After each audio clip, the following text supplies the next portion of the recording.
ළමයි ලාභය කියලා කියන්නේ මේ සල්ලි වලින් ලැබෙන ලාභය විතරක් නෙමෙයි. අයබෝන් ළමයි අද සිට ඕගොල්ලන්ට ව්‍යාපාර අධ්‍යයනය කියන විෂය ඒ කියන්නේ 12 සහ 13 වසර ව්‍යාපාර අධ්‍යයනය කියන විෂය ඕගොල්ලන්ට 100% සම්පූර්ණයෙන් නොමිලේ YouTube හරහා ඉගෙන ගන්න පුළුවන්. අපි ඒ වෙනුවෙන් අපි මේ අද කරන පන්ති ටික රෙකෝඩින් සෑම පාඩමක රෙකෝඩින් අපි මේ ලසිදු දෙංග කියන YouTube channel එකට යොමු කරනවා. ඒ වගේම පොඩි මතක් කිරීමක් සිද්ධ කරනවා. රටේ පැවති අයහපත් කාලගුණ තත්ත්වයේ හේතුවෙන් අපේ 2027 සහ ඒ වගේම 26 A level ලියන ඉන්න දූ දරුවන්ට විශාල හානියක් සිද්ධ වෙලා තියෙනවා. ඒ ළමයින්ට අවශ්‍ය PDF ඒ වගේම අවශ්‍ය ටියුට් courier සහ PDF ආකාරයෙන් ලබා ගන්න 076යි 152 63යි 72 කියන නම්බර් එකට WhatsApp පණිවිඩයක් යොමු කරන්න. අවශ්‍ය දේවල් අපි ඔක්කොම සම්පාදනය කරන ඕගලන්ට බය වෙන්න දෙයක් නැහැ. ඕගොල්ලෝ වෙනුවෙන් අපි ඉන්නවා. ඒ නිසා අපි අද පටන් ගමු ව්‍යාපාර පදනම. අපේ පළවෙනි පාඩම තමයි ව්‍යාපාර පදනම. ව්‍යාපාර පදනමේ සිට අපි ආරම්භ කරනවා. මගේ ෆිසිකල් ක්ලාස් වෙන ළමයින්ට නම් මම ටියුට් එක දීලා තියෙන්නේ. ඒගොල්ලන්ට මේක බලා ගන්න පුළුවන්. ඒ වගේම ඕගොල්ලන් ටියුට් එකක් නැත්තම් මේක ඕගොල්ලන්ට print කරගන්න හැකියාවක් තියෙනවා නම් ඕගොල්ලන්ට PDF ආකාරයෙන් ලබා ගන්න පුළුවන්. ඕගොල්ලන්ට print කරගන්න හැකියාවක් නැත්තම් කිසිම ප්‍රශ්නයක් නැහැ. අපි අපේ ආයතනයත් එක්ක කතා කරලා ඕගොල්ලන්ට ඒක courier කරනවා. ඕගොල්ලන්ට කරන්න තියෙන පොඩි දෙයයි WhatsApp එකට පණිවිඩයක් යොමු කරන්න 2027 හෝ 2026 PDF අවශ්‍යයි නැත්නම් courier කරගන්න අවශ්‍යයි කියලා. හරි. අද පටන් ගමු අපේ පළවෙනි පාඩම ව්‍යාපාර පදනම. ළමයි ව්‍යාපාර පදනම කියලා කියන්නේ මොකක්ද? දැන් සරලව උදාහරණයක් විදිහට ගත්තොත් පදනමක් කියන්නේ මොකක්ද? අපි කියනවා පදනමක්. දැන් ගෙයක් හදන්න මොකක්ද ළමයි පදනම කියලා කියන්නේ? අපි මේ පදනම කියන එකෙන් අදහස් කරන්නේ යම්කිසි දෙයක් බිහි වෙන්න හේතුන ප්‍රධානතම දේ ගැන. අපි දැන් මෙතනදී කතා කරන්නේ ළමයි ව්‍යාපාර පදනම ගැන. ව්‍යාපාර පදනම. ඒ කියන්නේ ව්‍යාපාරයක් බිහි වෙන්න හේතුන ප්‍රධානතම දේ. ප්‍රධානතම දේ ව්‍යාපාරයක් බිහි වෙන්න හේතුන ප්‍රධානතම දේ. අපි දැන් කතා කරමු ව්‍යාපාරයක් බිහි වුණේ කොහොමද? මේ පාඩමෙන් අපි කතා කරන්නේ ව්‍යාපාරයක් කෙසේද බිහි වුණේ? ව්‍යාපාරයක් කියන්නේ මොකක්ද? ව්‍යාපාරයත් එක්ක අපි කොහොමද මේ සම්බන්ධ වෙලා කටයුතු කරන්න කියලා. හරි. බලාගමු. හැඳින්වීම. ව්‍යාපාර යන හැඳින්වීම සඳහා විවිධ නිර්වචන පැවතියද මෙතෙක් ව්‍යාපාර යන කුමක්ද පොදුවේ පිළිගත් ප්‍රකාශනයක් ඉදිරිපත් වී නොමැත. ඒ කියන්නේ ළමයි දැන් අර කට්ටියම එකට එකතු වෙලා ව්‍යාපාරයක් කියන්නේ මොකක්ද කියලා නැහැ. හරිද? කට්ටියම එකට එකතු වෙලා ව්‍යාපාරයක් කියන්නේ මොකක්ද කියලා හඳුනාගෙන නැහැ. හැබැයි මෙතනදී කියනවා ඒ අනුව ව්‍යාපාර. ඒ කියන්නේ අපිට පුළුවන් වෙලා තියෙනවා අපිට විෂය නිර්දේශය දීලා තියෙනවා මෙන්න මේ නිර්වචනය වා ව්‍යාපාරයක් විදිහට ගන්න. ඔළුවේ තියාගන්න පොදුවේ පිළිගත් නිර්වචනයක් නැහැ. ඒ කියන්නේ ඔයාටත් පුළුවන් ව්‍යාපාරයක් කියන්නේ මොකක්ද කියලා නිර්වචනය කරන්න මටත් පුළුවන්. තේරුණාද? දැන් අපි බලමු අපිට විෂය නිර්දේශය දීලා තියෙන ව්‍යාපාර කියන එකේ මොකද්ද නිර්වචනය කියලා. මෙතනදී බලා ගන්න. ඒ අනුව ව්‍යාපාරයක් යනු මිනිස් අවශ්‍යතා හා උවමනා තෘප්තිමත් කිරීම සඳහා ලාභ ලැබීමේ අරමුණින් හෝ නොලැබීමේ අරමුණින් පවත්වාගෙන යනු ලබන ඕනෑම ආර්ථික කටයුත්තක් ව්‍යාපාරයක් ලෙස හැඳින්වේ. සරලව මේක පොයින්ට් 3කට කඩා ගන්න. අපි මේ හැම දෙයක්ම කරන්නේ මොකක් වෙනුවෙන්ද ළමයි? ජීවත් වෙන්න.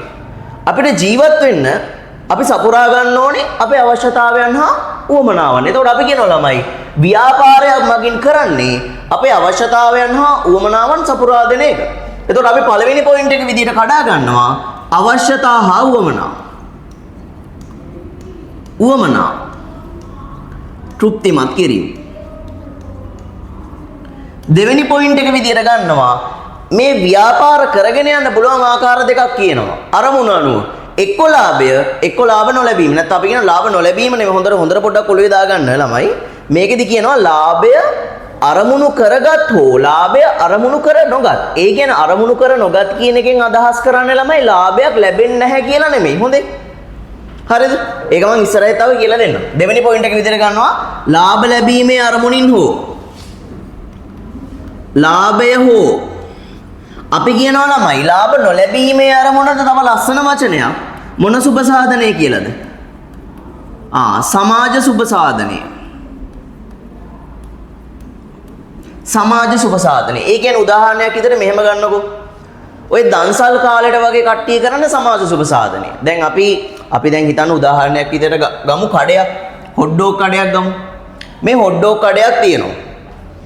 වෙසක් දවස එනවා. වෙසක් දවස ආවට පස්සේ වෙනම කට්ටියක් එකතු වෙලා මේ මෙන්න මේ හොට් ඩොග් කඩේ කට්ටිය නෙමෙයි. වෙනම කට්ටියක් එකට එකතු වෙලා ඒගොල්ලෝ හොට් ඩොග් දෙනවා. ඒගොල්ලෝ හොට් ඩොග් දෙන්නේ නිකන්ද? ඒගොල්ලෝ දෙන්නේ නිකන්. ඇයි ඒ? මිනිස්සුන්ට දෙයක් දෙන්න ඕනි කියලා ඒගොල්ලන්ට ඒ දවසේ තුලදී හිතෙනවා. තේරුණාද නැද්ද? එතකොට අපි කියනවා ලාභයක් අරමුණක් නැතුව කරගෙන යන්නේ සමාජ සුබ සාධනය නිසා. අපි කියනවා සමාජ සුබ සාධනය නිසා.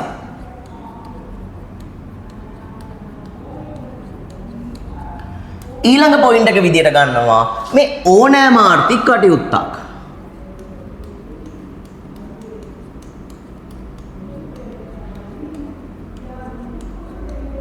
මොකද්ද ළමයි මේ ඕනෑම ආර්ථික කටයුත්තක් කියලා කියන්නේ? දැන් අපි කියනවා පොයින්ට් 3කට කඩාගත්ත අවශ්‍යතා හා වුමනා තෘප්තිමත් කරන්න සරලයි ව්‍යාපාර තියෙන අපේ අවශ්‍යතා හා වුමනා තෘප්තිමත් කරන්න ඒක හරි. දෙවෙනි එක ව්‍යාපාර කරගෙන යන්න පුළුවන් අරමුණු අනුව කොටස් දෙකකට එක්ක ලාභය එක්ක සමාජ සුබ සාධනය. තුන්වෙනිය මොකද්ද මේ ඕනෑම ආර්ථික කටයුත්තක් කියලා කියන්නේ? මේකදී අපිට කියනවා ළමයි මේකදී අපිට කියනවා මෙහිදී ඕනෑම ආර්ථික කටයුත්තක් මෙහිදී ඕනෑම ආර්ථික කටයුත්තක් යනුවෙන් දැක්වෙන්නේ භාණ්ඩ හා සේවා නිෂ්පාදනය, බෙදා හැරීම, වෙළඳාම හා අනුබද්ධ සේවා යන සියලු කාර්යයන් වේ. හරි. ඔය ඔක්කොම පැත්තකට දාන්න මම මේ කියපු උදාහරණයක් විදියට මම ඕගලන්ට පොඩි දෙයක් කියනවා. දැන් උදාහරණයක් විදියට කිව්වොත් උදාහරණයක් නෙමෙයි මම මේක කියන්නේ. ඕගොල්ලෝ යම් කිසි දෙයක් ඉගෙන ගද්දී ළමයි පුළුවන් නම් දන්නේ නැති ගානට ඉගෙන ගන්න. මම මේක දන්නේ නැහැ. මේ දේ ගැන දන්නේ නැති ගානට ඒ දේ ඉගෙන ගන්න. ඔයගොල්ලෝ දන්නවා වෙන්න පුළුවන් 100%ක්. හැබැයි දන්නේ නැති ගානට ඉගෙන ගත්තොත් ඔයගොල්ලන් අර පොඩි තැන් ටික හැදෙනවා. දැන් මෙතනදී ඔයාලට මම පොඩ්ඩක් අහනවා. ඔයාලට ව්‍යාපාරයක් කිව්වහම ළමයි මුලින්ම මොකද්ද ඔළුවට ආවේ? මට නම් ව්‍යාපාරයක් කිව්වහම ඔළුවට ආවේ නිකන් සිල්ලර කඩයක් වගේ. ඒකට හේතුව ඒකෙන් මොකද කරන්නේ?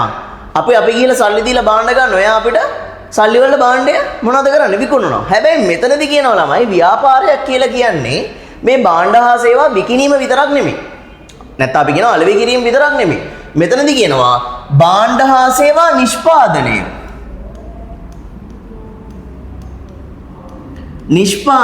ඊළඟ එක මොකද්ද? බෙදා හැරීම.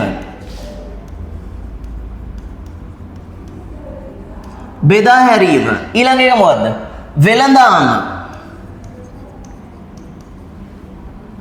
මෙන්න මේ තුනේ දැන් අපි මේ ව්‍යාපාරයක් වෙන්න මේ තුනම කරන්න ඕනේ නැහැ. තේරුණාද නැද්ද? දැන් උදාහරණයක් විදිහට මම ගන්නම්. හිතන්නකෝ මෙලිබන් බිස්කට් සමාගම. ගන්නකො. මෙලිබන් බිස්කට් සමාගම කරන්නේ ඒගොල්ලෝ බිස්කට් හදන එක. අන්න නිෂ්පාදනය. හරිද? ඒගොල්ලෝ කොහෙවත් අවුට්ලට් දාලා නැහැ ළමයි. ඒ කියන්නේ මෙලිබන් එකෙන්ම මෙලිබන් බිස්කට් විකුණන්න විතරක් තැන් වල දාලා නැහැනේ. තේරුණාද? ඒගොල්ලෝ කරන්නේ මොකද්ද? ඒගොල්ලෝ ගිහිල්ලා මෙන්න මේ වගේ සිල්ලර කඩවල වලට දෙනවා. මෙන්න මේ වගේ සිල්ලර කඩවල වලට ගිහිල්ලා ඒගොල්ලන්ගේ බිස්කට් ටික දෙනවා. මේගොල්ලෝ නිෂ්පාදකයා. නිෂ්පාදනය. මේගොල්ලෝ මොකද කරන්නේ? වෙළඳාම. ඒ කියන්නේ අපි කඩේට ගියාම අපි සල්ලි දීලා මේගොල්ලන්ගෙන් බිස්කට් එක ගන්නවා. මේගොල්ලෝ සල්ලි වෙනුවෙන් බිස්කට් එක විකුණනවා. සරලව වෙළඳාම ඔන්න මම කියලා දුන්නා. වෙළඳාම අපිට තව ඉස්සරහදී හම්බ වෙනවා. ඊට පස්සේ ළමයි කියනවා මොකද්ද මේ බෙදා හැරීම? උදාහරණයක් විදිහට හිතන්න. ඔයාට ගෙදරින් එළියට යන්න කම්මැලි. ඔයාට හැබැයි කෑම කන්නත් ඕනේ. ඔයා මොකද කරන්නේ? ටක් ගාලා පික්මි එකක් හරි ඌබ් එකක් හරි දානවා. එයා මොකද කරන්නේ? අර අදාළ කඩේට ගිහිල්ලා ඔයාගේ කෑම පාර්සල් එක අරගෙන වැස්ස දැන් හිතන්න ඔයා වැස්ස දවස ඔයා එළියට යන්න කැමති නෑ. කරන වැඩේ මොකද්ද? පික්මි එකක් හරි ඌබ් එකක් හරි දැම්මා. ඒ පික්මි එකේ හරි ඌබ් එකේ හරි බොහෝ දුරට එන්නේ බයික් වලනේ. ඒ බයික් වල ඇවිල්ලා ඔන්න ඔයාගේ ඕඩර් එක ඔයාගේ ගේ ගාවටම ගෙනත් දෙනවා. තේරුණාද? අපි ඒකට කියනවා බෙදා හැරීම. සරලව බෙදා හැරීම. එතකොට ළමයි කියනවා භාණ්ඩ හා සේවා හදන එක විතරකුත් නෙමෙයි. බෙදා හැරීම විතරකුත් නෙමෙයි. වෙළඳාම විතරකුත් නෙමෙයි. අපි කියනවා මේ ඔක්කොම කරන්න ඕනෙත් නැහැ. එකක් කරාමත් අපිට පුළුවන් මේක නිකන් නිර්වචනය කරන්න ව්‍යාපාරයක් වගේ කියලා. තේරුණාද නැද්ද? දැන් මෙතනදී කියනවා අපිට භාණ්ඩ හා සේවා. ඒ කියන්නේ තමයි ඕගොල්ලෝ දැන් මේ නිර්වචනය ලියද්දී ලියන්න ඕනේ මෙන්න මෙහෙම. ව්‍යාපාරයක් යනු අපි පොයින්ට් තුනකට කඩාගත්තා. මොකක්ද? පළවෙනි පොයින්ට් එක මොකක්ද? පළවෙනි පොයින්ට් එක මොකක්ද? අවශ්‍යතා හා උවමනා තෘප්තිමත් කරන්න. අපි මේ හැම දෙයක්ම කරන්නේ අපේ අවශ්‍යතා හා තෘප්තිමත් කරන්නනේ. අවශ්‍යතා හා උවමනා තෘප්තිමත් කරන්න තමයි අපි මේ හැම දෙයක්ම කරන්නේ. දෙවෙනි පොයින්ට් එක මොකක්ද? එක්ක ලාභය, එක්ක සමාජ සුබ සාධනය. තුන්වෙනි පොයින්ට් එක ඕනෑම ආර්ථික කටයුත්තක්. ඕගොල්ලෝ එන්නේ එක ලියලා මෙහිදී ඕනෑම ආර්ථික කටයුත්තක් යනුවෙන් හැඳින්වෙන්නේ භාණ්ඩ හා සේවා. භාණ්ඩ හා සේවා නිෂ්පාදනය බෙදා හැරීම වෙළඳාම හා අනුබද්ධිත සේවා යන සීළු කාර්යයන් වේ. මම හිතනවා මේක ඇල්ල තේරුණා කියලා ඕගොල්ලන්ට. හරි. ඔන්න අපි ව්‍යාපාර නිර්වචනය කතා කරලා ඉවරයි. ව්‍යාපාර නිර්වචනය අපි කතා කරලා ඉවරයි. අපි කතා කරා ව්‍යාපාරයක් කියන්නේ මොකක්ද? ඊට පස්සේ ව්‍යාපාරය කොහොමද නිර්වචනය කරන්නේ? ඒකදී අපි කතා කරා ඕනෑම ආර්ථික කටයුත්තක් කියලා කියන්නේ භාණ්ඩයක් හා සේවාවක් විකුණන එකට විතරක් නෙමෙයි. නිෂ්පාදනය, වෙළඳාම, බෙදා හැරීම කියන තුනේ එකතුවක් හෝ ඒක එතනින් එකක්. ඊට පස්සේ කතා කරන්න යනවා අපි ව්‍යාපාර වර්ගීකරණයට. ඒ කියන්නේ ළමයි අපිට මේ ව්‍යාපාර කියන එක වර්ග කරන්න පුළුවන්. ව්‍යාපාර කියන එක අපිට වර්ග කිරීමක් සිද්ධ කරන්න පුළුවන්. ඒක වර්ග කරන ආකාර ප්‍රධාන වශයෙන් කොටස් දෙකයි. ව්‍යාපාර කොටස් දෙකකට වර්ග කරන්න පුළුවන්. පළවෙනි ආකාරය තමයි කර්මාන්ත, දෙවෙනි ආකාරය තමයි වාණිජ්‍ය. ව්‍යාපාර කොටස් දෙක. දැන් උදාහරණයක් විදිහට මම මෙහෙම ගන්නම්. හොඳේ. පහ තියෙනවා. පහ හැදෙන ක්‍රමයක් තියෙනවා. 2යි 3යි එකතු වෙලා. මේකේ මොකක්ද අදහස් වෙන්නේ? 2 සහ 3 එකතු වෙලා තමයි පහ හැදෙන්නේ. තේරුණාද? ඒ වගේ තමයි ඕගොල්ලන්ට ව්‍යාපාර තව විදියකින් නිර්වචනය කරන්න පුළුවන් ළමයි. වාණිජ්‍ය හා කර්මාන්තවල එකතුව තමයි ව්‍යාපාර කියලා කියන්නේ. ඕගොල්ලන්ට මේ විභාගෙදී ඔළුවට ආවෙම නැතිම වුණොත් මම මේ කියලා දෙන විදිහට ඔළුවට එන්නේ නැති වෙන විදියක් නැහැ. මම මේ කියන්නේ නිකන් හරි ඔළුවට ආවේ නැති වුණොත් සරලයි. කර්මාන්ත වාණිජ්‍ය යන දෙකේ එකතුව ව්‍යාපාර ලෙස හැඳින්වේ. ක්ලියර්? එච්චරයි. ලොකු දෙයක් මෙතන නැහැ. හරි. දැන් බලමුකෝ. දැන් බලමු. අපි මෙතනදී කතා කරනවා කර්මාන්ත. කර්මාන්ත. ළමයි මේ කර්මාන්ත කියන එක අපි පල්ලෙහා නිර්වචනය කරලා තියෙනවා. කර්මාන්ත කියන එක පල්ලෙහා නිර්වචනය කරලා තියෙනවා. බලමු. කර්මාන්ත. ආමේදී එකම ගණයේ භාණ්ඩ හා සේවා සපයන ශේෂ සමූහයක් කර්මාන්තයක් ලෙස හැඳින්වෙන්නේ. ඒ කියන්නේ ළමයි එකම ගණයේ දේවල් කරන කට්ටිය මේ කර්මාන්තයක් කියලා අපි කියනවලු. මොනවාද කර්මාන්ත විදියට ගන්නෙ? කෘෂි කර්මාන්තය. ඒ කියන්නේ ගොවියෝ එකම ගණයේ දේවල් කරන කට්ටිය. ඒගොල්ලෝ කර්මාන්තලු ළමයි. දීවර කර්මාන්තය. මාළු අල්ලන කට්ටිය එකම වැඩක් නේ කරන්නේ. මාළු අල්ලන වැඩේනේ. ඒක තමයි කර්මාන්තය කියලා කියන්නේ. ඊට පස්සේ මෙතනදී කතා කරනවා තව කර්මාන්ත කොටස් දෙකයි. කර්මාන්ත කොටස් දෙකයි. ප්‍රාථමික සහ ද්විතීක කියලා. ප්‍රාථමික සහ ද්විතීක කියලා. ළමයි ප්‍රාථමිකයි කියලා කියන අපිට මේ හැපැත්තේ තියෙනවා ටියුට් එකේ. හොඳේ. මම මේ එකින් එක පැහැදිලි කිරීමක් සිදු කරන්න ඕගොල්ලන්ට. ප්‍රාථමිකයි. දැන් බලන්න ඉස්කෝලේක ගියත් ඕගොල්ලෝ ඉස්කෝලේක ඕගොල්ලෝ ගියත් ඉස්කෝලේ බෙදිලා තියෙන ආකාරය බලන්න. 1 ඉඳන් 5 6 ඉඳන් 11 ඊළඟට තියෙනවා අපව් 12 13 12 13 සරලයි. දැන් 1 ඉඳන් 5 වෙනකන් කියන්නේ ළමයි ඉන්න පොඩිම සෙට් එක. අපි ඒගොල්ලන්ට කියනවා ප්‍රාථමිකයි. ප්‍රාථමිකයි. 6 11ට අපි කියනවා ද්විතීකයි. මේගොල්ලන් තෘතීක. තෘතීක අංශය. එහෙම තෘතීකයි කියලා කියන්නේ උසස් පෙළ අංශය කියලා කියන්නේ. ප්‍රාථමික ද්විතීක. දැන් මේ ප්‍රාථමිකයි කියලා කියන්නේ ළමයි දැන් ඉස්කෝලේක ගන්න ඉස්කෝලේක ඉන්න පොඩිම පන්තිය. දැන් ඔය බෙන්ටෙන් එකෙත් කියනවා ප්‍රාථමික ජීවීන් කියලා. බලතරුවාවට පස්සේ කියනවා එයා ඒ කියන්නේ අනිත් මිනිස්සු ප්‍රාථමික ජීවීන් කියලා. ඒ කියන්නේ එයා තමයි උසස් මිනිස්සයා. අපි ප්‍රාථමික. ඒ කියන්නේ ප්‍රාථමිකය කියලා කියන්නේ පොඩි කියන එක නෙමෙයි. ප්‍රාථමික ජීවියා කියලා කියන්නේ එතනින් එයා මීන් කරන්නේ අපිට එයාගේ තියෙන මට්ටමින් කටයුතු කරන්න අමාරුයි. තේරුණාද නැද්ද? මෙතනදිත් කොහොමද? 13 වසර ළමයට දෙන පේපරයක් එක වසර ළමයට කරන්න පුළුවන්ද? බැහැනේ. එයාගේ තියෙන දැනුම් පරාසය වෙනයි. 13 වසර ළමයට තියෙන දැනුම් පරාසය වෙනයි. තේරුණාද නැද්ද? ඒ වගේ තමයි මෙතනදී. සරලව උදාහරණයක් ඔලුවට දාගන්න. ප්‍රාථමිකයි කියලා කියන්නේ මගේ ළමයි. ප්‍රාථමිකයි කියලා කියන්නේ ස්වභාව ධර්මයෙන් ලැබෙන දේවල් ඒ ආකාරයෙන්ම ගන්නවා. මම මෙතන ලියන්න.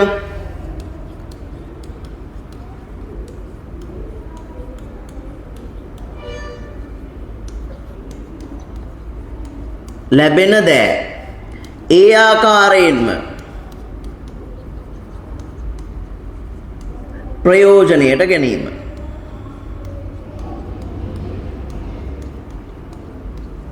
ස්වභාව ධර්මයෙන් ලැබෙන දෑ ඒ ආකාරයෙන්ම ප්‍රයෝජනයට ගැනීම. උදාහරණයක් විදිහට මම මෙහෙම කියන්නම්.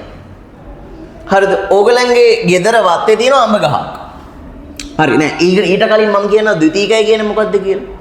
ළමයි ද්විතීකයි කියලා කියන්නේ අපි කියනවා මේ ප්‍රාථමික දැන් අපි කියනවා ස්වභාව ධර්මයෙන් ලැබෙන දේවල් ඒ ආකාරයෙන්ම ගන්න එක. උදාහරණ විදිහට අපිට දීලා තියෙන්නේ කෘෂි වන දීවර ඊට පස්සේ මෙතන තියෙනවා පතල්. ඔන්න ඔය වගේ දෙයක් තියෙනවා. පතල්. ඒක මම කියන්න ලියන්නේ. ද්විතීකයි කියලා කියන්නේ මගේ ළමයි මේ ප්‍රාථමික දේවල් අපි වෙනස් කරලා නිමි භාණ්ඩයක් බවට පරිවර්තනය කරනවා. සරලව කරන්නේ මොකක්ද? ප්‍රාථමික එකක තියෙනවා. ඒක මොකද්ද කරන්නේ? වෙනස් කරනවා. ඒක පත් කරන්නේ මොකක් බවටද? නිමි භාණ්ඩයක් බවට. නිමි භාණ්ඩ බවට. මොකද්ද මගේ ළමයි මේ නිමි භාණ්ඩයක් කියලා කියන්නේ අපිට ඔය accounting වලදී එහෙම ඉගෙන ගන්න වෙනවා ඕගොල්ලන්ට. accounting වලදී ඉගෙන ගන්න වෙනවා නිමි, අර්ධ නිමි, නොනිමි. නිමි, අර්ධ නිමි, නොනිමි. නිමි දැන් අපි පල්ලෙහාම පටන් ගමු. නොනිමි කියලා කියන්නේ හදලා දැන් උදාහරණයක් විදිහට මම ගන්නම්. දැන් හිතන්න ෂර්ට් එකක්. ෂර්ට් එකක ඔන්න දැන් මෙතන තියෙනවා රෙදි ආර 5ක් විතර. ඒව නොනිමි. ඒ කියන්නේ ෂර්ට් එක හදන්න තියලා තියෙන තාම අල්ලලවක්වත් නැහැ. අර්ධ නිමි කියලා කියන්නේ ෂර්ට් එක හදලා. හැබැයි පොඩි දැන් වල පොඩි මේ ඒකවල සම්පූර්ණයෙන් හදලා නැහැ. ඒ කියන්නේ ෂර්ට් එක ඔක්කොම හදලා බොත්තම් දාලා නැහැ. අඳින්න බෑනේ. නිමි කියලා කියන්නේ මගේ ළමයි මොකද්ද? සම්පූර්ණයෙන් පරිභෝජනය කිරීමේ හැකියාවක්. ඒ කියන්නේ පරිභෝජන මට්ටම දක්වා යම්කිසි භාණ්ඩයක් හෝ සේවාවක් අරන් ඇවිල්ලා තියෙනවා. අපි කියනවා ඒකට නිමි කියලා. හරිද? නිමි කියලා කියනවා.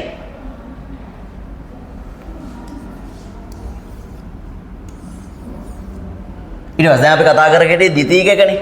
ද්විතීක ගැන කතා කර හිටියේ. ප්‍රාථමික ඒවා වෙනස් කරලා, ඒ කියන්නේ පරිවර්තනය කරලා නිමි භාණ්ඩයක් බවට පත් කරනවා. දැන් මම කියන්නම් මේ ප්‍රාථමිකයි ද්විතීකයි අතර උදාහරණයක්. ඕගලන්ගේ ගෙදර තියෙනවා ළමයි අඹ ගහක්. ඕගලන්ගේ ගෙදර තියෙනවා අඹ ගහක්. හරිද? මේ අඹ ගහේ අඹ ගෙඩි තියෙනවා. අඹ ගහේ අඹ ගෙඩි තියෙන්න එපයි. අඹ ගහේ අඹ ගෙඩි තියෙනවා. ඔයා ගිහිල්ලා මේ අඹ ගෙඩිය ගහෙන් කඩාගෙන කනවා. ගහෙන් කඩාගෙන කන උදාහරණයක් ගන්න මේ අඹ ගහේදී ඕගොල්ලෝ හිටවපු එකකුත් නෙමෙයි. හරිද? ගස් ඇවිල්ලා තියෙන ස්වභාව ධර්මයෙන්නේ. දැන් ස්වභාව ධර්මයේ දායාදයක් ලෙස තමයි මේක ඇවිල්ලා තියෙන්නේ. ඔන්න අඹ ගෙඩියක් කඩාගෙන කනවා. අපි කියන එකට තමයි ප්‍රාථමිකයි කියලා. ඇයි ඒ ප්‍රාථමිකයි කියලා කිව්වේ? ස්වභාව ධර්මයේ තියෙන දෙයක් ඒ ආකාරයෙන්ම ගත්තා. දැන් මම ඒක ද්විතීක කරලා පෙන්නන්නම්. ඔයා අඹ ගෙඩිය අරන් ගිහිල්ලා අඹ ජූස් එකක් බවට පරිවර්තනය කරනවා. අන්න මොකද්ද කරේ? වෙනස් කරා. නැත්නම් අපි කියන්නේ පරිවර්තනය කරා. ඒක පරිවර්තන ක්‍රියාවලියකට භාජනය කරා. අඹ ගෙඩිය තිබ්බා. ඒකේ ස්වරූපය සම්පූර්ණයෙන් වෙනස් වුණාද නැද්ද? මෙතන මෙහෙම ගෙඩිය තියෙනවා. මෙන්න මේ පැත්තේ ජූස් එකක් තියෙනවා. ඒ කියන්නේ ස්වරූපය වෙනස් කරා. ඒක නිමි භාණ්ඩයක් බවට පත් කරා. දැන් මේකත් කන්න පුළුවන් ඉතින්. මෙන්න මේක නිමි භාණ්ඩයක් බවට පත් කරා. දැන් ඕගොල්ලන්ට හිතෙන්න පුළුවන් ඉතින් අඹ ගෙඩිය කන්න පුළුවන් නේ සර් කියලා. හරි ඒක ඕනේ නැහැ.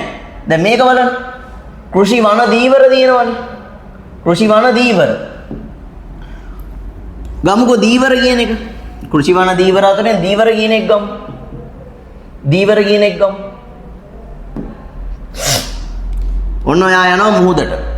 මුහුදට ගිහිල්ලා ස්වභාව ධර්මයෙන් තමයි මත්ස්‍යයන් ලබයි කියන මාළු ලබා දීලා කියන්නේ. ඔයා කරන වැඩේ බෝට්ටුව අරන් ගිහිල්ලා ලොකු බෝට්ටුව හරි පාරු හරි මොනවා හරි අරන් ගිහිල්ලා මුහුදෙන් හරි ඇලෙන් හරි ඔන්න මාළුවෙක් අල්ල ගන්න. මාළුව ඕගොල්ලෝ හදපුව නෙමෙයිනේ. හරි දැන් ඔයගොල්ලෝ මේ අර අඹ ගහේට තරකයක් ඉදිරිපත් කරන්න පුළුවන්. සර් ඉතින් අඹ ගහ අපි හැදුවේ. හරි. ඒව ඕනේ. මාළු ඔයගොල්ලෝ හැදුවේ නෑනේ. මුහුදේ ඉන්න මාළු. මොකද කරේ? ඔන්න දීවරයෝ ගිහිල්ලා හරිද? දීවර මහතුන් ගිහිල්ලා මොකද කරන්නේ? මුහුදෙන් ගිහිල්ලා මාළු ටික අල්ල ගන්නවා. කන්න පුළුවන්ද? සමහර කට්ටිය ඉන්නවා අමුයෙන් මාළු කන. මම කියන්නේ ඒ කට්ටිය ගැන නෙමෙයි. ඔන්න මාළුවෙක් අල්ල ගන්න. මේක ප්‍රාථමිකයි මගේ ළමයි. ඒ කියන්නේ ස්වභාව ධර්මයේ තිබ්බ දෙයක් තමයි ඔයගොල්ලෝ ගත්තේ. තේරෙනවද? දැන් ද්විතීක කරලා පෙන්නන්න. මේ මාළුවා සැමන් බවට පරිවර්තනය කරනවා. අන්න මොනවද කරලා තියෙන්නේ? මාළුවාගේ අනවශ්‍ය දේවල් අයින් කරලා. ඒ අනවශ්‍ය දේවල් කියන්නේ කටු, අරල්, කොරපොතු ඔන්න ඔක්කොම ටික අයින් කරලා ටින් එකකට දාලා තිනවා කන්න පුළුවන් කැලි ටික විතරක්. නිමි. ඔළුවත් නැහැ, මුකුත් නැහැ, ආයේ ඇසුත් නැහැ. ඔන්න කන්න පුළුවන් කැලි ටික විතරක් ඔන්න දාලා තිනවා නිමි කියලා. ඒක ද්විතීකයි මගේ ළමයි. ඒ කියන්නේ ස්වභාව ධර්මයෙන් ලැබුණු දෙයක් වෙනස් කරලා නිමි භාණ්ඩයක් බවට පරිවර්තනය කිරීමට අපි කියනවා ද්විතීකයි කියලා. තේරුණාද? මේ ප්‍රාථමිකයේත් මගේ ළමයි කෘෂි වන දීවර කියලා තුනක් තියෙනවා. කෘෂි කර්මාන්තයේ වන දීවර. ඊට පස්සේ මෙතනින් ලියා ගන්න ඕගොල්ලෝ ටියුට් එක හම්බෙච්ච නැති ළමයි මැසේජ් එකක් දාලා මේ වීඩියෝ එක බලන්න යන්න. ටියුට් එක මම රෙකමන්ඩ් කරන්නේ ටියුට් එක නැතුව බලන්න කියලා. කමන්නේ ඔයගොල්ලන්ට තේරෙන්නේ නැත්තම් ටියුට් එක නැතුව බැලුවට කමක් නැහැ. පුළුවන් නම් ටියුට් එකත් අරගෙන බලන්න. ටියුට් නැති ළමයි අනිවාර්යෙන් මම අර කියපු නම්බරයට 076යි 152යි 63 72 කියන නම්බර එකට මැසේජ් එකක් දාලා ටියුට් එක ඉල්ලගන්න. අපේ ඔෆිස් එකේ කෙනෙක් අනිවාර්යයෙන් ඔයගොල්ලන් රිප්ලයි කරයි. රිප්ලයි කරලා කියන්න මෙන්න මෙහෙමයි. විස්තර මුකුත් කියන්න ඕනේ නැහැ ඔයගොල්ලෝ. ඔයගොල්ලන් දින මැසේජ් එක දාලා ටියුට් එක ඉල්ලගන්න විතරයි. තේරෙනවද? කුරියර් කරලා ඕන නම් ඒත් කමක් නැහැ. කුරියර් එක හරිය ඉල්ලගන්න. අපි ඕගොල්ලන්ට ටියුට් එක නොමිලේ දෙන්න අනිවාර්යෙන් බෙදලා ඉන්නවා. සාවගොල්ලන්ට ඒ උදව් අපි කරනවා මේ අවස්ථාවේදී. හරි. මෙතන ලියා ගන්න පතල්. ද්විතීකයේ තියෙනවා නිමවුම් හා ඉදිකිරීම. නිමවුමක් තියෙනවා ඉදිකිරීමක් තියෙනවා. ඊට පස්සේ වාණිජ්‍යයකට යනවා. ළමයි මෙතන පොඩි printing mistake එකක් තියෙනවා. කර්මාන්ත නෙමෙයි හොඳේ. වාණිජ්‍ය කොටස් දෙකකට වර්ග වෙනවා මගේ ළමයි. මොනවා කියලාද? වෙළඳාම. වෙළඳාම හා උපකාරක සේවා. වෙළඳාම කොටස් දෙකයි. දේශීය වෙළඳාම, විදේශීය වෙළඳාම. දේශීය වෙළඳාම, විදේශීය වෙළඳාම. දේශීය වෙළඳාමත් කොටස් දෙකකට වර්ග වෙනවා මගේ ළමයි. දේශීය වෙළඳාමත් කොටස් දෙකකට වර්ග වෙනවා. මොනවා කියලාද? ඔයගොල්ලෝ දන්නවා. දේශීය වෙළඳාම ඔයගොල්ලෝ දන්නවා. මොනවා කියලාද වර්ග වෙන්නේ? පුළුවන් නම් කියන්න බලන්න. මොන? අපි කියනවා තොග හා සිල්ලර. තොග සිල්ලර. විදේශීය වෙළඳාමත් කොටස් දෙකයි. විදේශීය වෙළඳාම කොටස් දෙකයි. අපෙන් යවනවා, අපි ගන්නවා. අපෙන් යවනවට අපි කියනවා මොකද්ද? අපෙන් යවනවට කියන අපි මොකද්ද කියන්නේ? අපෙන් ගන්නවට අපි මොකද්ද කියන්නේ? අපේ රටේ තියෙන දෙයක් වෙන රටකට යවනවා. අපි වෙන රටක දෙයක් අපේ රටට ගන්නවා. අනුන්ගෙන් ගන්නවා ආනයනය, අපෙන් යවනවා අපනයනය. සරලයි. අපි කියනවා විදේශීය වෙළඳාම කොටස් දෙකයි. ආනයනය. ආනයන වෙළඳාම ලියා ගන්න. අපනයන වෙළඳාම. ඊට පස්සේ මගේ ළමයි අපිට කතා කරන්න වෙනවා අපි මේ උපකාරක සේවා වලට යනවා. සරලයි මේ පල්ලේ ඔක්කොම තියෙන හොඳේ මම මේ දැන්ට පොඩ්ඩක් ඔයගලන්ට මේ ව්‍යාපාර මේක කියලා දෙන්නේ මෙන්න මේකයි කියලා. උපකාරක සේවා කොටස් අපිට 5කට වර්ග කරලා තියෙනවා. අපි දැන් ඕගොල්ලෝ ඕලෙවල් කරපු ළමෙක් නම් අපිට තිබ්බේ උපකාරක සේවා 4යි ඕලෙවල් වලදී. හැබැයි අමතර වශයෙන් ඇඩිෂනල් තව එකක් දීලා තියෙනවා අපිට ඒලෙවල් වලදී. අපි ලියා ගමු උපකාරක සේවා මේ ටික ලියා ගන්න. උපකාරක සේවා පළවෙනි එක තමයි බැංකු. දෙවෙනි එක ප්‍රවාහනය. බැංකු සේවා, ප්‍රවාහන සේවා. ඊට පස්සේ sannivedanaය.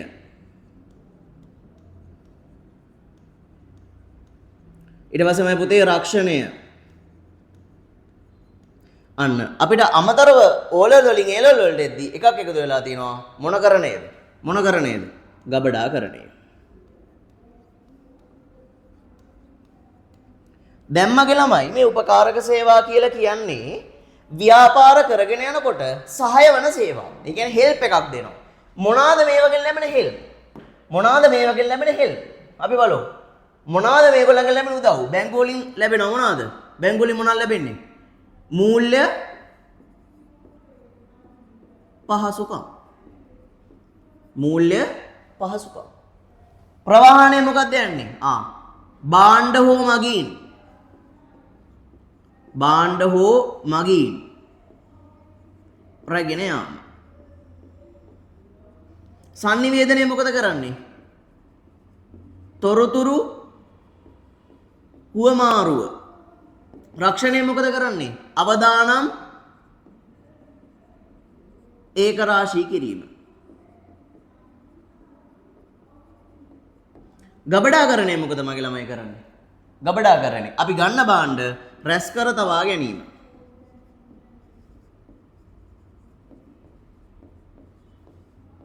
උදාහරණයක් විදිහට කරනවා බිස්නස් එකක් කරනවා.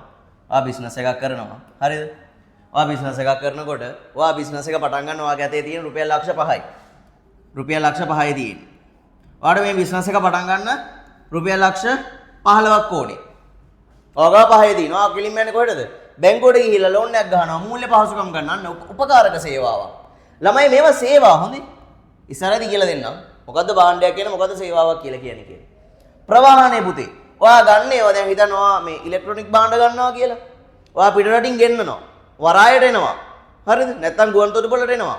ආවට පස්සේ එතන ඉඳන් බිස්නස් එකට අරන් එන්න එපා. ඕගොල්ලන්ට බස් එකේ අරන් එන්න බෑනේ.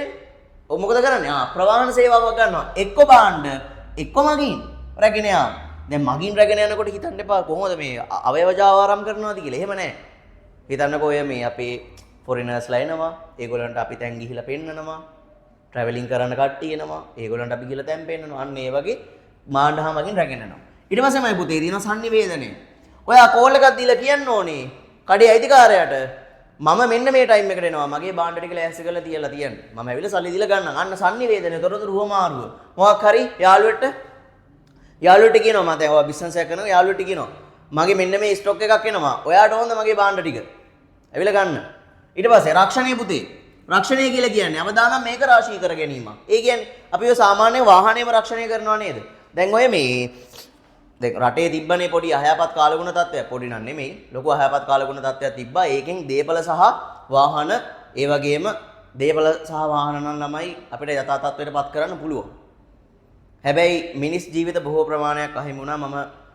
මට අප්ඩේට් වුණ තරමින් මට කිව්ව තරමින් මිනිස් ජීවිත මේ වෙද්දි 600කට වඩා ප්‍රමාණයක් අහිමි වෙලා තියෙනවා. ඉතින් ඒවා ආපහු අපිට සල්ලි දීලා වක්කත් මොනවා දීලා වක්කත් ගන්න බෑ. ජීවිතයක් ආපහු ගන්න බෑ. මේ රක්ෂණය කියන ළමයි මේ ඔය තියෙනවා රක්ෂණේ පොඩි කෑල්ලක් කියලා දෙන්නම් මෙතනදී. රක්ෂණේ තියෙනවා කොටස් දෙකක්. ජීවිත රක්ෂණය, දේපල රක්ෂණය. ජීවිත රක්ෂණයේදී ළමයි මේක නිකන් ඉන්වෙස්ට් එකක් වගේ. ඒ කියන්නේ අපි හිතන්නකෝ ඔයාට අවුරුදු 20යි. ඔයා අවුරුදු 50 වෙනකන් රක්ෂණයක් ගන්නවා. ඒ කියන්නේ අවුරුදු 30ක් ඔයා මාසෙට රුපියල් 50000 වගේ ගෙවාගෙන යනවා. ඔන්න ගෙවාගෙන ගියාට පස්සේ ඔයා 50 වෙන වෙද්දි ජීවත් වෙලා හිටියොත් ඔයාට අර ගෙවපු මාස දැන් අවුරුද්දට මාස 12යි. ඒ 12 ඒවා අන්න අවුරුදු 30ක් ගෙවුවා නම් ඒ 30 ගාණයි යම් කිසි පොලියකේ ඕගලන්ට හම් වෙනවා. හැබැයි දේපල රක්ෂණයේදී ඒ වගේ සිද්ධියක් සිද්ධ වෙන්නේ නැහැ මගේ ළමයි. දැන් හිතන්න ඔයා බයික් එකක් ගන්නවා අලුතෙන්. හරිද? බයික් එකක් ගත්තාට පස්සේ මේ බයික් එක ගිහලා ඇක්සිඩන්ට් වෙනවා. ඇක්සිඩන්ට් වුණාට පස්සේ දැන් මේකේ තියෙනවා රක්ෂණ වර්ග කිහිපයක්. දැන් උදාහරණයක් විදිහට අපි හැමෝම දන්න එකක් තමයි ෆුල් ඉන්ෂුරන්ස් එකයි තර්ඩ් පාටි එකයි. තර්ඩ් පාටි කියලා ළමයි තෙවන පාර්ශව රක්ෂණය. ෆුල් ඉන්ෂුරන්ස් කියලා කියන්නේ පදින එක්කෙනයි වාහනයටයි සරලව පදින එක්කෙනයි වාහනයටයි සම්පූර්ණ තෙවන පාර්ශවයටයි මොකක් හරි හානියක් වුණොත් ෆුල් ඉන්ෂුරන්ස් එකෙන් අපිට සල්ලි ටික ක්ලේම් කරගන්න පුළුවන්. හරිද? දැන් මේ රක්ෂණය අවශ්‍ය වෙන්නේ අපේ අවදානම් මේක රාශී කරගන්න. දැන් හිතන්නකෝ අපි බිස්නස් එක කරගෙන යනවා මොකාත්ම හරි ප්‍රශ්නයක් වෙලා අපි ඒක ගිනි ගන්නවා. අපි නිකන් හරි ගිනි වෝදුරු රක්ෂණයක් දාලා තිබ්බොත් අන්න අපිට ඒ රක්ෂණය හම්බ වෙනවා. අපි ඒක දාලා තිබ්බේ නැත්තම් ඒක අපිට හම්බෙන්නේ නැහැ. දැන් උදාහරණයක් විදිහට මේ ගම් වතුර හම්බුණා. මේ ගම් වතුරට අහු වුණානේ ගොඩක් වාහන. ඒ වාහනවල ළමයි ෆුල් ඉන්ෂුරන්ස් එක දාලා තිබ්බත් ඒකේ කන්ඩිෂන් කරලා තියෙනවා ස්වාභාවික ආපදා මගින් සිදුවන හානිවලට අපි ගෙවීමක් සිදු කරනවද නැද්ද? දැන් හිතන්නකෝ ඒකේ තියෙනවා ළමයි මේ කොන්දේසියක් ස්වාභාවික ආපදා මගින් සිදුවන හානිවලට ගෙවීම් සිදු කරන්න එපා කියලා. දැන් මේකේ හරි වැරදි තියෙනවා. හරියකට අපි ටික් එක දාලා තිබ්බොත් ගෙවීම සිද්ධ කරනවා. ඒ කියන්නේ මේ ගම් වතුරක් හරි මොකක් හරි ප්‍රශ්නයක් වෙලා සුනාමියක් හරි මොකක් හරි ප්‍රශ්නයක් වෙලා හානි වුණොත් අන්න ඒකට සල්ලි ගෙවනවා. මේකට නෑ කියලා තිබ්බොත් ෆුල් ඉන්ෂුරන්ස් දාලා තිබ්බත් අපිට සල්ලි හම්බෙන්නේ නෑ. තේරුණා? පොඩි ගාණක් ඇඩ් වෙනවා. අපි දන්නේ නැහැ ස්වාභාවික ආපදා කොයි වෙලාවෙ වෙයිද කියලා. ස්වභාව ධර්මයේ කොයි වෙලාවෙ මේව වෙයිද කියලා අපි දන්නේ නැහැ. හරි. ඊට පස්සේ අපි කතා කරනවා අපේ උපකාරක සේවාවල අන්තිම සේවාව ගබඩාකරණය. ගබඩාකරණය මොකටද ළමයි තියෙන්නේ? ඒ කියන්නේ ගබඩාවක් තියෙනවා අපිට මේ රැස් කර තබා ගන්න පුළුවන්. පොඩි දෙයක් කියන්නම්. ඕගොල්ලෝ අපි මේ කතා කරපු සම්පූර්ණ උපකාරක සේවා පහෙන් පාඩම් 5ක් එනවා. පාඩම් 5ක් එනවා. බැංකු ප්‍රවාහන සංනිවේදන රක්ෂණ කියලා පාඩම් 5ක් තියෙනවා 12 වසර. ගබඩාකරණය එක තියෙනවා 13 වසර. එතන තරම් අපි මේ ලේසියෙන් මං ඉගෙනුවාට අපි මේක කරගෙන යද්දී අපිට මේකේ බැරෑරුම්කම තේරෙනවා. මේ BS කියන්නේ මහා ලොකු අමාරු විෂයක් නෙමෙයි. හරියට සරලව තියරි කරුණු තේරුම්ගෙන ගිරව්වගේ කඩපාඩම් කරන්න එපා. කරුණු තේරුම් අරගෙන ලස්සන ලියාගෙන යන්න විතරයි තියෙන්නේ. හරි. ඊළඟට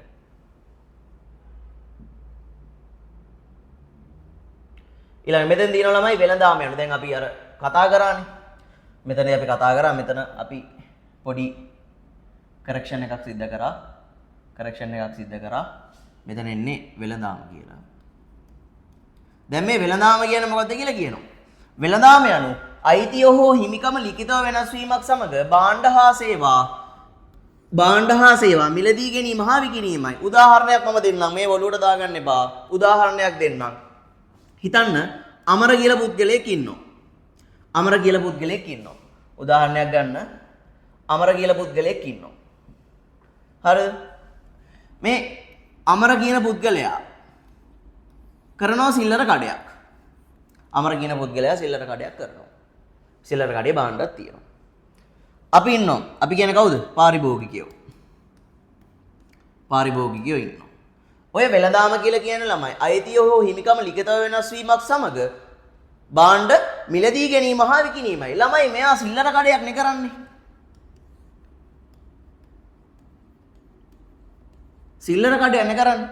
සිල්ලර කඩේ කරන්න කලින් මෙයා භාණ්ඩ අපිට විකුණන්න කලින් මෙයා භාණ්ඩ මිලදී ගන්න ඕනද නැද්ද? මිලදී ගන්න ඕන. දැන් හිතන්න මැලිබන් එකෙන් ගත්තා කියලා. බිස්කට් ටික. මැලිබන් එකෙන් බිස්කට් ගන්නවා සල්ලි දීලා. නිකන් දෙන්නේ නැහැ හොඳේ. සල්ලි දීලා බිස්කට් ටිකක් ගන්නවා. එතකොට මොකද්ද? අමරගේ පැත්තෙන් බැලුවාම අමර කරලා තියෙන්නේ මොකද්ද? පළවෙනි එක මිලදී ගැනීමක්.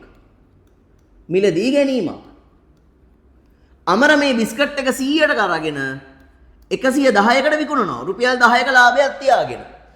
මොකද්ද කරන්නේ මේ පැත්තට? සල්ලි වලට ඒත් නිකන් දෙන්නේ නැහැ. සල්ලි වලට ඔන්න දෙවෙනි එක මිලදී ගැනීම හා විකිණීම. දැන් ඊට පස්සේ ඔයගොල්ලෝ කල්පනා කරන්න පුළුවන් මේ මොකද මේ ලිඛිතව වෙනස් වීම මොකද්ද ඒ කියලා. දැන් ඔය අපි දැන් සිල්ලර කඩේ දැන් නම් තියෙනවා. බොහෝ දුරට දැන් නම් ඔය පොඩි කඩවල නම් කාඩ් පේමන්ට් නැහැ. ඒගොල්ලන්ගේ රෙසිට් එහෙම දෙන්නේ නැහැ. හැබැයි මේ සාමාන්‍ය අපි කීල්ස් එකට කාගීල්ස් එකට ෆුඩ් සිටි එකකට ගියාට පස්සේ අපිට රිසිට් එකක් හම්බ වෙනවා. අපි යන්නවකට තමයි මේ ලිඛිතව වෙනස් වීමක් සමග කියලා කියන්නේ. හරිද? ලිඛිතව වෙනස් වීමක් සමග අයිතිය හෝ හිමිකම. දැන් හිතන්නකෝ මම ගිහිලා කඩේට ගිහලා බිස්කට් පැකට් එකක් ගත්තොත් ඒගොල්ලෝ මට රිසිට් එකකුත් දෙනවා. දැන් මම කීල්ස් එකට ගිහලා මේ බිස්කට් පැකට් එකක් ගන්නවා. හරිද? රුපියල් 100 බිස්කට් පැකට් එකක් ගත්තා පස්සේ 100 කියලා ඔන්න රිසිට් එකක් මට ගහලා දෙනවා. ආපහු ඔයලා ඒගොල්ලන් ඉල්ලන්නේ නැහැ මේ බිස්කට් පැකට් එක දෙන්න කියන්නේ. මම කැමති නම් ඉතින් දෙන්න පුළුවන්. මම කැමති නැත්නම් ඉතින් මේ බිස්කට් එක මගේ. මොකද මම හුවමාරුව සිද්ධ කරේ. මුදල් වලට. හරිද? ඊට පස්සේ වාණිජ්‍ය නිෂ්පාදකයාගේ සිට පාරිභෝගිකයා දක්වා භාණ්ඩ හා සේවා බෙදා හැරීමේ සමස්ත ක්‍රියාවලිය වාණිජ්‍ය වේ. සමස්ත ක්‍රියාවලිය වාණිජ්‍ය වේ. මොකද්ද ළමයි මේ? මෙන්න මේක. වාණිජ්‍ය කියන්නේ මෙන්න මේක. මේ තියෙන්නේ. වාණිජ්‍ය කියලා කියන්නේ අපි මේ කතා කරපු ව්‍යාපාර බෙදන ආකාර දෙකෙන් එක් ආකාරයක්. මේකෙදි ළමයි කියනවා වාණිජ්‍ය කියලා කියන්නේ මොකක් කියලාද? වාණිජ්‍ය කියලා කියන්නේ ඔන්න මේකේ වෙළඳාම කියලා හදාගන්න. වාණිජ්‍ය කියලා මේක මගාගෙන ඉමු.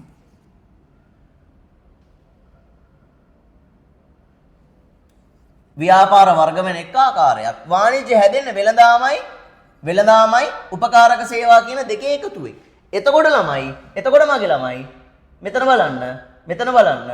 අපිට මෙතනදී ලියන්න පුළුවන් නිෂ්පාදකයාගේ සිට පාරිභෝගිකයා දක්වා භාණ්ඩ හා සේවා බෙදා හැරීමේ සමස්ත ක්‍රියාවලිය. මගේ ළමයි වාණිජ්‍ය කියන එකේ තේරුම නිෂ්පාදකයාගේ ඒ කියන්නේ භාණ්ඩය හදන කෙනාගේ ඉඳන් පාරිභෝගිකයා ඒ කියන්නේ මිලදී ගන්න කෙනා දක්වා භාණ්ඩ හා සේවා බෙදා හැරීමේ සමස්ත ක්‍රියාවලියට අපි කියනවා මොකක් කියලාද? වාණිජ්‍ය කියලා. නැතහොත් අපි කියනවා මෙතන දෙකෙහි නෙමෙයි මොකා එකතුවද? මෙතන කර්මාන්ත නෙමෙයි එන්න ඕනේ වෙළඳාම කියලා ලියා ගන්න මෙතන. නැතහොත් වෙළඳාම හා උපකාරක සේවා යන දෙකෙහි එකතුවයි. ඒ කියන්නේ දැන් මර උදාහරණ කිව්වා වගේ තමයි. පහ හැදෙන ක්‍රමයක් තියෙනවා. 2යි 3යි. අපිට කෙලින්ම ඉතින් පහ මෙන්න මේක කියලා පෙන්වන්නත් පුළුවන්. නැත්නම් 2 එකතු 3 5 කියලා පෙන්වන්නත් පුළුවන්. සරලයි. අන්න ඒ වගේ දේවල් තමයි මෙතනදී වෙන්නේ. ඊට පස්සේ තියෙන උපකාරක සේවා වෙළඳාමේදී අපි කතා කරා ඊට සහාය වන සේවා. එනම් වෙළඳ කටයුතු පහසුවෙන් ඉටු කර ගැනීම සඳහා යොදා ගන්න ලබන සේවා වේ. අපිට මේ වෙළඳ කටයුතු යොදා ගත්තාම අපි කතා කරා මෙතන තිබ්බා බැංකු, රක්ෂණ, ප්‍රවාහන, sannivedana, ගබඩාකරණය. දැන් මෙන්න මේවා තිබ්බහම ව්‍යාපාර කටයුතු කරගෙන යන්න අපිට ලේසි. අපිට highlight කරගන්න මගේ ළමයි මේවා අනුබද්ධිත සේවා සහ වෙළඳාමේදී සහාය වන සේවා කියලාත් අපි හඳුන්වනවා. වෙළඳාමේදී සහාය වන සේවා සරලයි අනුබද්ධිත සේවා හා වෙළඳාමේදී සහාය වන සේවා. මෙවගින් අපිට පැහැදිලි වන්නේ වාණිජ්‍ය වෙළඳාමට වඩා පුළුල් බවයි. මොකද ඒ කතාව? මොකද ඒ කතාව? මොකද ඒ කතාව කියලා මොකද්ද බලන්න. වාණිජ්‍ය වෙළඳාමට වඩා පුළුල් බවයි. මෙතන තියෙන වෙළඳාමනේ. මෙතන තියෙන වෙළඳාමනේ. හරිද? වාණිජ්‍ය වෙළඳාමට වඩා පුළුල්ලු. ලොකුයිලු. ඒ කියන්නේ මෙන්න මේ වගේ දෙයක්. දැන් මෙතනදී උදාහරණයක් විදිහට අර උදාහරණය ගන්නවා. පහ තියෙනවා 2යි 3යි. උදාහරණ ගන්න පහ තමයි වාණිජ්‍ය. 2 තමයි වෙළඳාම. උපකාරක සේවා තමයි 3. ඇත්තටම ගත්තොත් මෙතන බලන්න ඉලක්කම් වලින් ගන්න. 5ට වඩා 2 පොඩිනේ. ඒ කියන්නේ 2ට වඩා 5 ලොකුයි. ඒක තමයි කියලා තියෙන්නේ. වෙළඳාමට වඩා වාණිජ්‍ය පුළුල්. දැන් අපි ඇයි හේතුව කියලා බලමු. වාණිජ්‍ය ළමයි හැදෙන්නේ වෙළඳාම හා උපකාරක සේවා යන දෙකේම එකතුවෙන්. හැබැයි වෙළඳාම කියලා කියන්නේ එක් කොටසක් විතරයි වාණිජ්‍යයේ. ඒකෝර අපිට මෙහෙම ලියන්න පුළුවන්. වාණිජ්‍ය සමානයි කරන්න බෑ. වාණිජ්‍ය තියෙනවා වෙළඳාම තියෙනවා. වාණිජ්‍ය තියෙනවා වෙළඳාම තියෙනවා. අපි ගණන් වලදී ඉගෙන ගන්නවා ළමයි අර ලොකු පැත්තට පෙන්වන්නේ මෙන්න මෙහෙම. කට ඇරලා තියෙන පැත්ත ලොකුයි. කට වහලා තියෙන පැත්ත පොඩි. වාණිජ්‍ය ලොකුයි. මොකකට වඩාද? වෙළඳාමට වඩා. ඒ කියන්නේ මෙන්න මෙතන ඉලක්කම් වලින් ගත්තොත් ඕගොල්ලන්ට පේනවා 2යි 3යි එකතු වෙලා තමයි 5 හැදෙන්නේ. අන්න තව පොයින්ට් එකක් තියෙනවා. ඕම බලා ගන්න. වෙළඳාම නැතුව වාණිජ්‍ය හැදෙන්නත් බෑ. ඒ කියන්නේ උදාහරණයක් විදිහට ගත්තොත් මෙතන 3 විතරයි තියෙන්නේ. මෙතන මුකුත් නැත්තම් 5 හැදෙන්න විදියක් නැහැ. කියන්නේ 5 බිහි වෙන්නේ නැහැ. වෙළඳාම නැතුව පොඩි කියලා අපිට අත්හරින්න බෑ.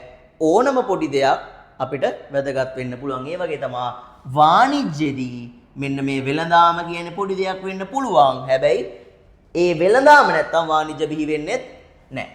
තේරුණාද? ඊට පස්සේ මෙබගින් අපිට පැහැදිලි වන්නේ වාණිජ්‍ය වෙළඳාමට වඩා පුළුල් බවයි. නමුත් වෙළඳාම මෙතෙන්ද කියලා තියෙනවා. වෙළඳාමක් නොමැතිව වාණිජ්‍ය පැවැත්මක් නොමැත. වාණිජ්‍ය පැවැත්මක් ඇති වෙන්නේ නැහැ වෙළඳාමක් නැතුව. ඊට පස්සේ තියෙනවා මගේ ළමයි කර්මාන්ත. අපි කතා කරා එකම ගණයේ භාණ්ඩ හා සේවා සපයන ශේෂයන් සමූහයක්. ඒක කොටස් දෙකකට වර්ග වෙනවා. ප්‍රාථමිකයි, ද්විතීකයි කියලා. ඊට පස්සේ ප්‍රාථමික ගැන කතා කරන්න එනවා. අපි ඊතරදිත් කතා කරා ස්වභාව ධර්මයෙන් ලැබෙන සම්පත් ඒ ආකාරයෙන්ම මොනවා කර ගැනීමද? උකහා ගැනීම. ඒ කියන්නේ ප්‍රයෝජනයට ගැනීම. මෙතන ලියාගෙන ප්‍රයෝජනයට ගැනීම කියලා. ප්‍රයෝජනයට ගැනීම කියලා ලියා ගන්න.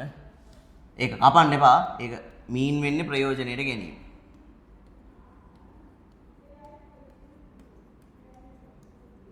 ඊට පස්සේ ළමයි මෙතන උදාහරණයක් ලියා ගන්න. ප්‍රාථමිකයේ උදාහරණයක් ලියා ගන්න. මුහුදට ගොස්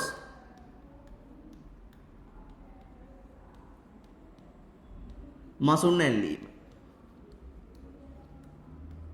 ඒක ප්‍රාථමිකයි. හරිද? ද්විතීකයකට අපි එනවා පසුව ස්වභාව ධර්මයෙන් ලබා ගන්නා සම්පත්. අපි මේ ස්වභාව ධර්මයෙන් ලබා ගන්නා සම්පත් වලට නමක් කිව්වා. මොනවා කියලාද? ප්‍රාථමිකයි. ස්වභාව ධර්මයෙන් ගන්න ඒවාට ප්‍රාථමිකයි. ඒ කියන්නේ ප්‍රාථමික ඒවා වෙනස් වීමකට භාජනය කොට භාණ්ඩ සකස් කිරීමයි. එනම් අපි කිව්වා එනම් ප්‍රාථමික නිෂ්පාදනය තුලින් ලබා ගන්නා සම්පත් වෙනසකට භාජනය කොට මොන භාණ්ඩයක් බවටද? නිමි භාණ්ඩ බවට පරිවර්තනය කිරීමයි. උදාහරණයක් දීලා තිනවා මාළු ඇල්ලුවා. මාළු ටින් කළ මසුන් සහිත ආහාර බවට මෙතන තියෙන මේ ගිල මාළු අල්ලනවා මාළුවව ටින් කරනවා. සරලයි. සමන් ටින් එකක් බවට පරිවර්තනය කරනවා. ඇති දෙයක් නෑ මේ වගේ. තේරුණාද? ඊට පස්සේ ළමයි අපි කතා කරන්න යනවා ලාභය හා ව්‍යාපාරය ගැන. ඊටමත් වැදගත් කොටසක් මේ අපේ ටියුට් එකේ අපේ විෂය නිර්දේශයේ තියෙන වැදගත්ම කොටසක්. ලාභයයි ව්‍යාපාරයයි කොහොමද කටයුතු කරන්නේ? පුළුවන් ළමයි මේ පැත්තෙන් දාගන්න එක්සෑම් කියලා. එක්සෑම් කියලා. විභාගෙදී අහන්න අවශ්‍යතාවයක් තියෙනවා. තරුවක් නෙමෙයි තරු දෙකක් දාගත්තත් පාඩු නෑ මේකට. හරිද? දැන් ලාභය හා ව්‍යාපාරය ගැන කතා කරද්දී ළමයි අපි ව්‍යාපාර නිර්වචනයේදී කතා කරා ලාභ ලැබීමේ අරමුණින් ව්‍යාපාර කරගෙන යනවා. ලාභ ලැබීමේ අරමුණක් නැතුව ව්‍යාපාර කරගෙන යනවා. සරලයිනේ. දැන් ඕගොල්ලන්ට හිතෙන විදියට පොඩ්ඩක් කල්පනා කරන්න. ලාභ ලබන ව්‍යාපාර විතරද දියුණු වෙන්නේ දවසින් දවස? ලාභයක් අරමුණු කර ගන්නේ නැති ව්‍යාපාර දියුණු වෙන්නේ නැද්ද? ළමයි මෙතනදී කියන්නේ ලාභයක් නොලබන නෙමෙයි. හොඳේ. ලාභයක් නොලබන නෙමෙයි. දැන් මෙතනදී තියෙනවා අරමුණ අනුව කොටස් දෙකයි. එක්ක ලාභය නැත්නම් අපි කියනවා සමාජ සුභ සාධනය.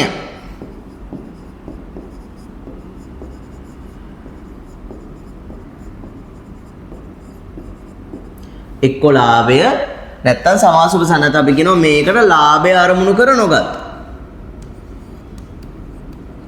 ලාභය අරමුණු කර නොගත්. තේරුණාද?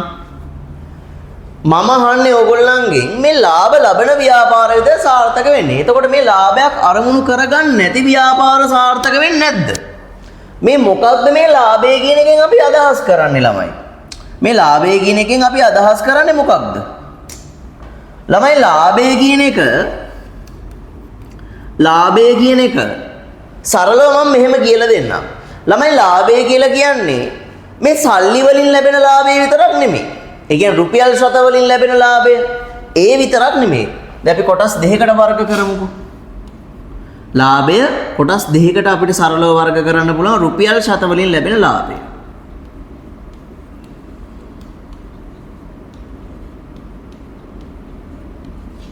රුපියල් ශත වලින් ලැබෙන ලාභය. අනිත් එක අපිට ගන්න පුළුවන් සමාජ පිළිගැනීම.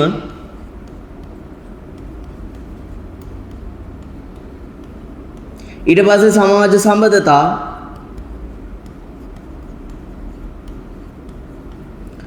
ඊට පස්සේ ව්‍යාපාරික ගනුදෙනු. ඒ කියන්නේ ළමයි ලාභය කියන එකෙන් අදහස් වෙන්නේ මේ සල්ලි විතරක් නෙමෙයි. හොඳේ. දැන් මෙතන සරලව කිව්වොත් සල්ලි. නැත්නම් අපි කියනවා මුදල්. මේකෙන් අදහස් වෙන්නේ සල්ලිවක්වත් මුදල්වක්වත් විතරක් නෙමෙයි ලාභය කියලා කියන්නේ. ඊට අමතරව තියෙනවා සමාජ පිළිගැනීම, සමාජ සම්බන්ධතා, ඊට පස්සේ ව්‍යාපාරික ගනුදෙනු, ව්‍යාපාරික සම්බන්ධතා, මෙන්න මේ වගේ කිහිපයක්. දැන් උදාහරණයක් විදිහට මම අර කලින් කිව්වා අරමුණු අනුව කොටස් දෙකයි. ලාභය අරමුණු කරගත්ත කට්ටිය ඉන්නවා, සමාජ සුභ සාධන අරමුණු කරගත්ත කට්ටිය ඉන්නවා. මේ ලාභය අරමුණු කරගත්ත කට්ටිය මගේ ළමයි, මේගොල්ලෝ ලාභයේ විදියට ගන්නෙ මොකද්ද? රුපියල් ශත වලින් ලැබෙන ලාභය.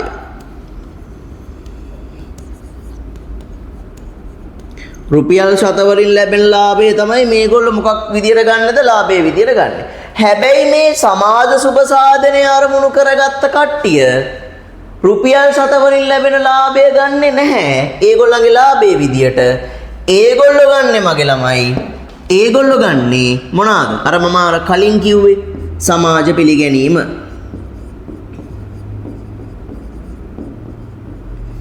ඊට පස්සේ ව්‍යාපාරික සම්බන්ධතා.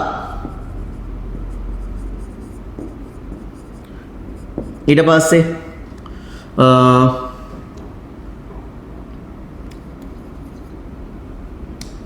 ව්‍යාපාරික සම්බන්ධතා මෙතනදී පොඩ්ඩක් කට් කරන්න සිතික මෙතනදී කට් කරන්න ව්‍යාපාරික සම්බන්ධතා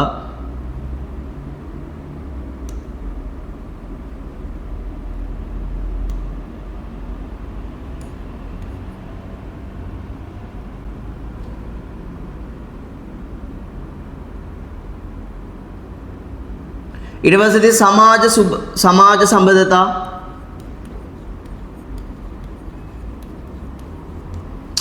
ඒ කියන්නේ මගේ ළමයි උදාහරණයක් විදිහට ගත්තොත් ඔය වෙසක් එකට වගේ දන්සල් දෙන කට්ටිය ඉන්නවනේ.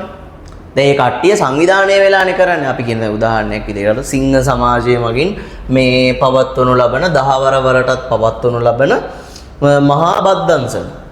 හරි. ඒකෙන් ඒගොල්ලන්ට සල්ලි හම්බෙන්නවා වෙන්න පුළුවන්. හැබැයි ඒගොල්ලෝ ඒක කරන්නේ සල්ලි බලාපොරොත්තු වෙන්නේ නෙමෙයි. දැන් අපි හිතන්නකෝ අපි උදව්වක් කරනවා මිනිස්සෙක්ට. අපි ඒ උදව්ව ඒ මිනිස්සයාට කරන්නේ ළමයි සල්ලි බලාපොරොත්තු වෙන්නේ නෙමෙයි. හැබැයි මේ මිනිස්සයා ඉතින් අපිට සල්ලි ලබා දෙනවා. අන්න හැබැයි අපි කරේ බලාපොරොත්තු වෙන්නේ නෙමෙයි. මෙතනදී දන්සල් වලට එකතු කරගෙන යද්දි සල්ලි හම්බෙනවා. ඒව ටික අපි මෙව කරන්න ඕනේ නේ වගේ දෙයක් කරන්න ඕනේ. මෙතනදී අපි කියනවා ලාභය බලාපොරොත්තුෙන් ඉන්න කට්ටියට සල්ලි තමයි. දැන් උදාහරණයක් විදිහට කිව්වොත් සල්ලි තමයි ඒගොල්ලන්ගේ මොටිවේෂන් එක.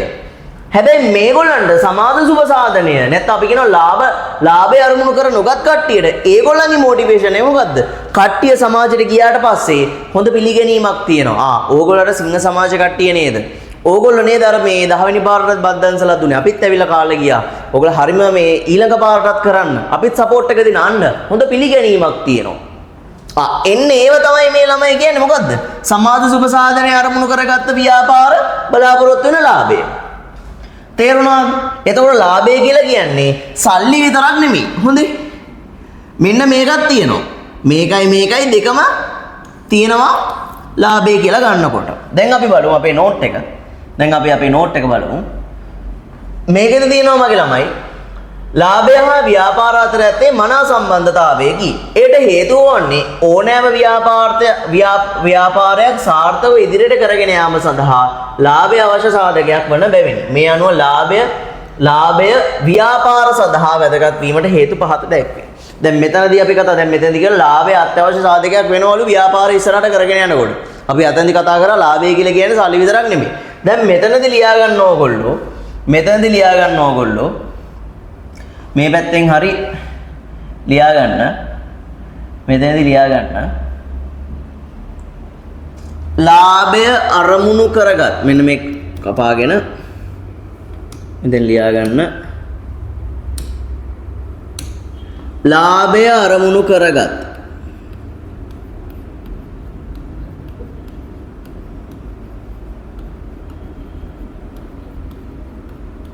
ව්‍යාපාරවලට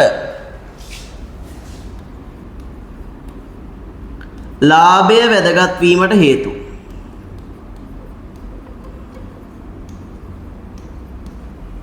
ලාභය වැදගත් වීමට හේතු. මගේ ළමයි අපි දැන් මේ ව්‍යාපාර අධ්‍යයනය කියන විෂය ඇතුළතදී අපි කතා කරන්නේ බොහෝ දුරට 90%ක්ම වගේ කතා කරන්නේ මේ ලාභය බලාපොරොත්තුෙන් ඉන්න ව්‍යාපාර ගැන. 10%ක් වගේ කතා කරනවා සමාජ සුබ සාධනය පෙරදරි කොටගෙන නැත්තම් ලාභය අරමුණු කරගන්න නැතුව කටයුතු කරන ව්‍යාපාර ගැන. මොකද ප්‍රැක්ටිකල්ව ගත්තොත් අපි ළමයි අපි බිස්නස් එකක් කරන්නේ බොහෝ දෙනා හොඳේ මම මේ කියන්නේ බොහෝ දෙනා 100ක් ගත්තොත් මිනිස්සු 90ක්ම බිස්නස් එකක් පටන් ගන්න ළමයි සල්ලි බලාපොරොත්තු වෙන්නේ නැත්නම් අපි කියන ලාභය බලාපොරොත්තු වෙන්නේ. ඒගොල්ලෝ තමන්ගේ ජීවනෝපාය විදියට මේ ව්‍යාපාර කරගෙන යන්නේ මුදල් බලාපොරොත්තුෙන්. තවත් කට්ටියක් ඉන්නවා ඒගොල්ලන්ට මුදල් අවශ්‍ය නැහැ. ඒගොල්ලන්ට අවශ්‍ය වෙන්නේ සමාජ සුබ සාධනය තමයි. එන්නේ ඔය කට්ටියකුත් වෙනවා. දැන් අපි දෙපැත්තම කතා කරන්න එපේ. දෙපැත්තම කතා කරන නිසා අපි මෙතෙන්ද ලියාගමු. පළවෙනි එක විදිහට ලියා ගන්න. අපිට මොකටද ලාභය අරමුණු කරගත් ව්‍යාපාරයකට ලාභයයි වැදගත් වෙන්නේ. ලාභය අරමුණු කරගත් ව්‍යාපාරයකට මොකටද ලාභය වැදගත් වෙන්නේ? ලියා ගන්න. මෙතන අංක ටික පොඩ්ඩක් හදා ගන්න. නැත්නම් මේ පැත්තෙන් ඕගොල්ලෝ ලියා ගන්න. අංක 1 භාණ්ඩ හා සේවා නිපදවීමට අවශ්‍ය. භාණ්ඩ හා සේවා නිපදවීමට අවශ්‍ය භාණ්ඩ හා සේවා නිපදවීමට අවශ්‍ය අමුද්‍රව්‍ය මිලදී ගැනීමට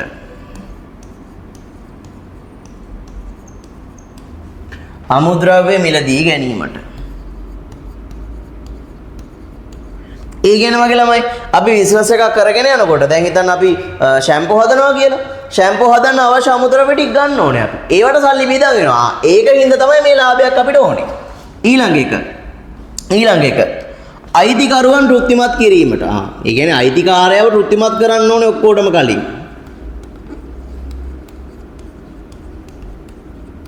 අයිතිකරුවෝ තෘප්තිමත් කිරීමට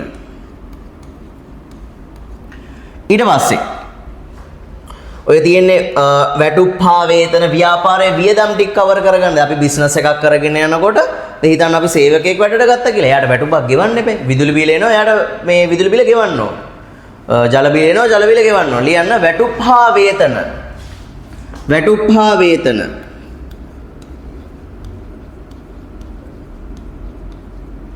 කමාවක් විදුලි බිල්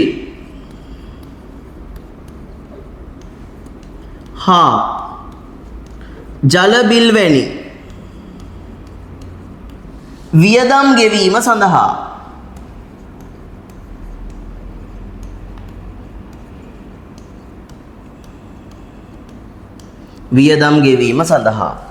ඊළඟ එක ඇයි මේ ලාභය වැදගත් වෙන්නේ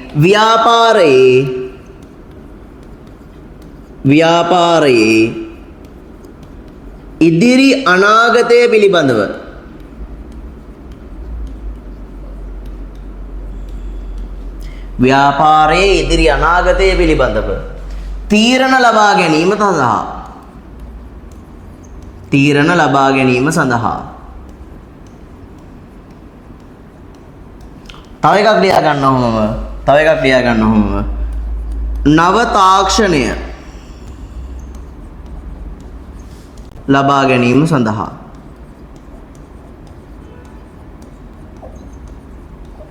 නව තාක්ෂණය ලබා ගැනීම සඳහා දැන් මෙතනදී බලමු අයිතිකාරව තෘප්තිමත් කරන්න ඕනේ ඊට පස්සේ වැටුප් හා වේතන ගෙවන්න ඕනේ ව්‍යාපාරයේ ඉදිරි අනාගතය ඒ කියන්නේ ළමයි අපි බිස්නස් එකක් කරගෙන යනකොට මේක හැම මාසෙම හැම අවුරුද්දෙම පාඩු ලබනවා අධිකරම කරගෙන යන්න බෑ අනාගතය පිළිබඳ තීරණ ගන්න ලාභයත් වැදගත් වෙනවා ලාභ ලබනවා නම් විතරයි මේක කරගෙන යන්නේ ඇයි මොකද හේතුව මේක ලාභය අරමුණු කරගත් ව්‍යාපාරයක් ඊළඟ එක නව තාක්ෂණය ලබා ගැනීම සඳහා ඒ කියන්නේ අපිට අලුතෙන් එන තාක්ෂණය අපේ ව්‍යාපාරවල වලට ඇප්ලයි කරන්න අපි ගාව සල්ලි තියෙන්න ඕනේ තේරෙනවද ඊට පස්සේ අපි යනවා තව ගැලක් තියෙනවා නමුත් ව්‍යාපාරයන නිර්වචනය කිරීමේදී ව්‍යාපාර ලාභ ලැබීමේ අරමුණින් සහ ලාභ ලැබීමේ අරමුණකින් තොරව කටයුතු කරන බවට හඳුනා ගන්නාලාදී ඒ කියන්නේ මගේ ළමයි අපි ව්‍යාපාර නිර්වචනය කොට හඳුනාගත්තා ව්‍යාපාර ලාභ ලැබීමේ අරමුණිනුත් තියෙනවා ලාභ අරමුණු කරගන්න නැතුවත් ව්‍යාපාර කරගෙන යනවා මේන් පැහැදිලි වන්නේ ලාභ අපේක්ෂාවක් නොමැති ව්‍යාපාර වුවද සාර්ථක විය හැකි බව. ඇත්ත. ලාභ අපේක්ෂාවක් නැති ව්‍යාපාර සාර්ථක වෙන්න පුළුවන්. එසේනම් ව්‍යාපාරයක් ලාභයක් නොමැතිව ඒ කියන්නේ මේ ප්‍රොෆිට් එකක් එන්නේ නැතුව ඒ කියන්නේ සල්ලි මුදල් එන්නේ නැතුව පවත්වාගෙන යන ආකාරය පහත දැක්වේ. තියෙනවා විවිධ පරිත්‍යාග. ලාභයක් නැහැ විවිධ පරිත්‍යාග. කට්ටිය ඇවිල්ලා පරිත්‍යාග කරනවා.